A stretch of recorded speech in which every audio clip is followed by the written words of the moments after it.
one of my favorite flavorite.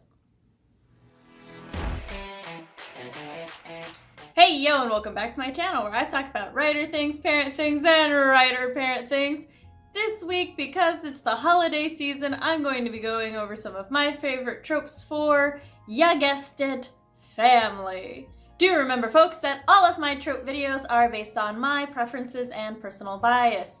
And as many of you know, I love me some family dynamics. So there were a lot of tropes I wanted to put into this video, and I might have combined a few so that I could sneak some more in. Hope you enjoy. On to the video. Now, I haven't seen this trope very often, but I absolutely adore when I do, and that is Platonic Co-Parenting.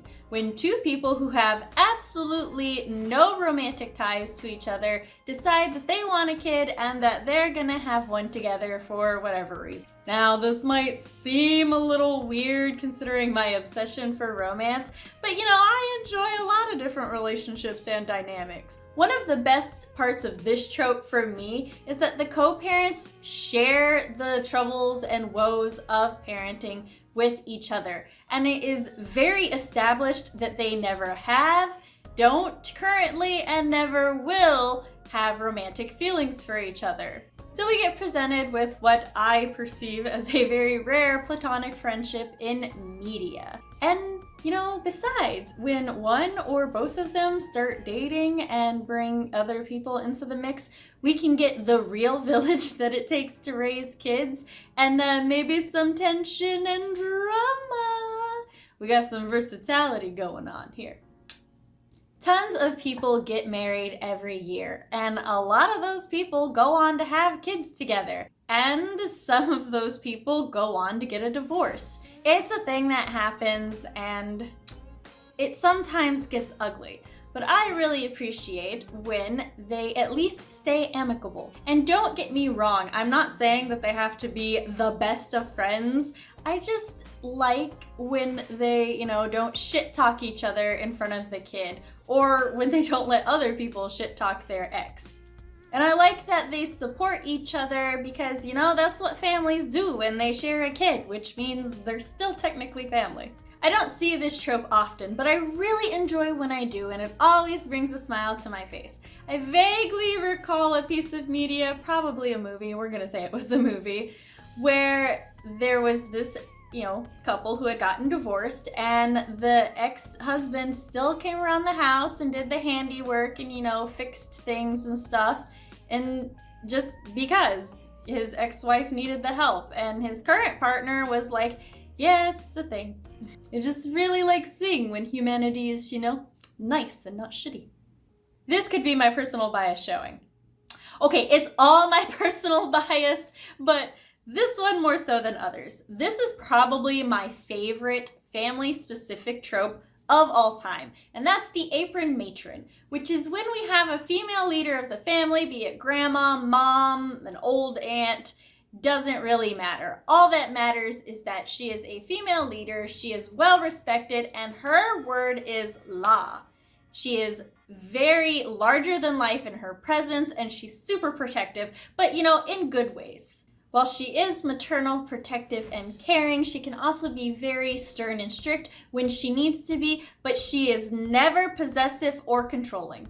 Often when one of the younger members of her family need help, they'll go to her for advice, or hell, she'll go to them because, you know, she just knows. And if it's genre fitting, she's also a super badass who could fight off an invading force from her kitchen with just her broom or mop. I love her. I adore her. I want to be her. I feel it necessary to explain pibling at this point. The word pibling is a combination between the words parent and sibling, aka a gender-neutral term for aunts, uncles, and those that, you know, don't fit the gender-specific terms. There might be other terms for it, but pibling matches nibbling, which is the gender-neutral term for niece and nephew that my family uses, so that's the one I'm gonna go with. With that out of the way, occasionally we get a pibling who is considered the cool relative. They're the safe zone, the place where the kid feels comfortable going and talking to when there's something that they just don't want to confide in their parents about. One of the things I really enjoy about this trope is that a lot of times the cool Pibling doesn't want kids, or at least they don't want kids for now, which are both very valid life choices. Even though they don't want their own kids, this does not stop them from loving and adoring their nibblings. And many, many times they will also spoil them rotten, which reminds me of my own sister who doesn't want kids at all and refers to herself as their forever aunt. Just give me more of these bonds in media, please, and thank you. I would be horribly remiss if at least once on this list I didn't mention that not all family is blood related and not all blood relations are, well, family. This is a trope that I love to see and one that me and my family very much live by. I had far more aunts and uncles than my grandparents actually had children. An honorary relation, especially an honorary Pibling, aunt or uncle, is usually somebody who was close to the parents growing up or just at some point in life, and they become an extra parental figure to the kids. While not necessarily the cool Pibling, there is no reason that these tropes cannot be combined, especially if their parents have known each other for a very, very long time or since childhood. There can be a lot of cute moments between these two, especially if the kids kind of want to get to know their parents better by asking about things that their parents might not necessarily admit to, or ooh, when the kids are like, oh man, my parents are like so uncool and this and that, and then the, best friend is all like, please, your mother was a wild child. Like, you think you're out there? Just let me tell you stories about what your mom did when she was your age. I eat those scenes up. All of them. Just more. Just give me more. I really love when families kick ass together. I mean, maybe the siblings are a fighting team because their parents are dead and ain't nobody gonna have their back to survive the way that each other does. Or perhaps the whole family is trained to fight and use magic because that's a thing in that world. Sometimes there's strife between family members and maybe somebody betrayed someone else, or perhaps the way that they were raised has caused a lot of tension. Damn you, golden child, for overshadowing the other one. But then they are all attacked and now everybody's got each other's backs and they're fighting in sync because they gotta defend and protect each other because, nobody kicks my sibling's ass but me, and all these scenes just make me smile so much my cheeks hurt. And the cherry on top is if we get super, super cheesy with our family thing and it's all like, we are strong apart but we're stronger together. Yes, just shower me with it. Shower me with this trope. Which, following along this similar, trail of thought, I don't particularly enjoy when family business is used as a negative or a point of contention for a plot. However, I am a sucker when this is a family business that has been passed down from generation to generation, and one of the younger generation is super excited about taking it over. And there's a lot of different ways this trope can be done in the way that I prefer. Like, maybe the family business is in danger, or hey, a love interest is coming in and we gotta teach them the secret family techniques of like baking mooncakes or killing the undead fiends of the night. There's a lot of different family businesses out there. Plus, it's a family business, which means, family's probably gonna be coming in and out of the plot, and as we know, I love seeing me some family dynamics, and one of my favorite plots is when, the family business is in danger and the aloof cousin comes in to help save it because, it's the family business and they might not want to run it, but they can't just let everybody lose it. Families being families.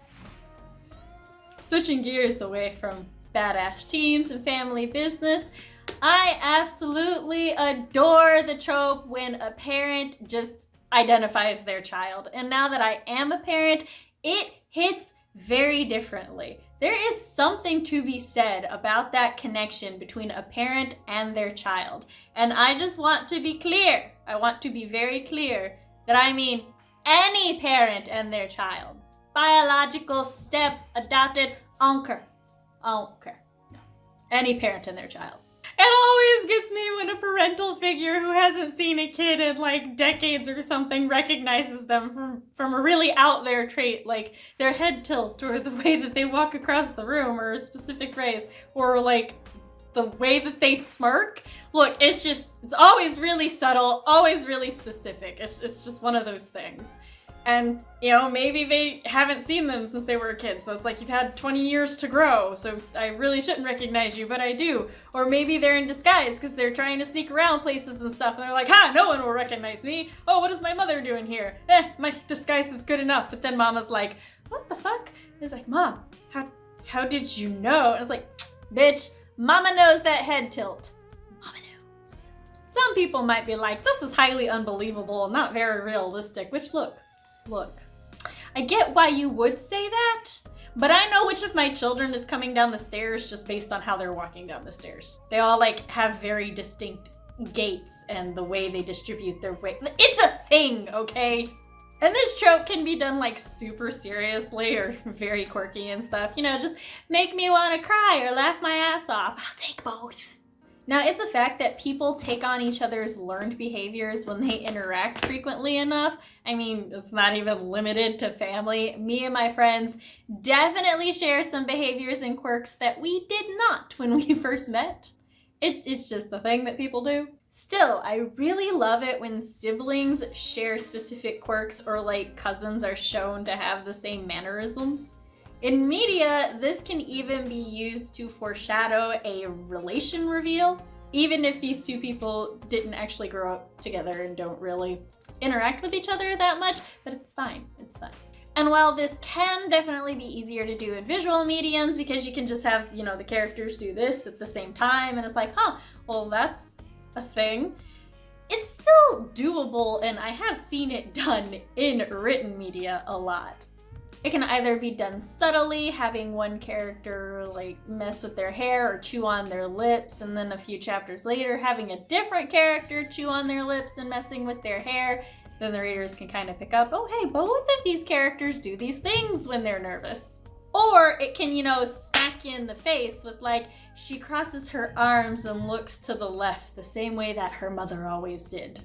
I like these things. I think it's cute and adorable and really reminds me of real life because my sisters and I do a lot of things that get, well, we can tell you're related from people. And it's like, can you?